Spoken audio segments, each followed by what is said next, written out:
È già stata ribattezzata la guerra dei cartelli e i cartelli sono quelli stradali di deviazione che spingono i turisti diretti alla spiaggia di Bibione ad attraversare il centro di Latisana. Malumore tra gli operatori turistici che vedono inascoltate le proprie istanze. Luca Ginetto.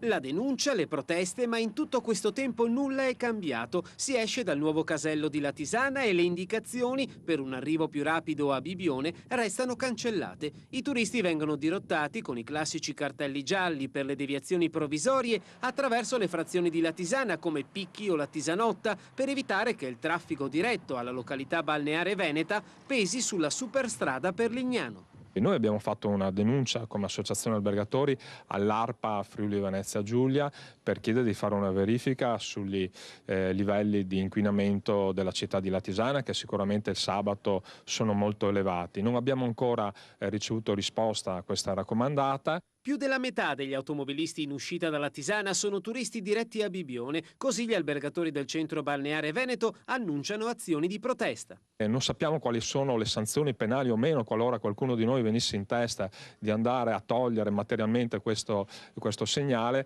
Certamente il desiderio è forte, la tentazione è forte, però sicuramente perseguiremo tutte le vie legali. Il tutto è in attesa del nuovo casello di Bibione che dovrebbe sorgere in località Alvisopoli a Fossalta di Portogruaro, che dovrebbe risolvere molti problemi anche nei mesi invernali, ma nonostante il termine dei lavori sia fissato per il 2013, il progetto non è stato ancora appaltato.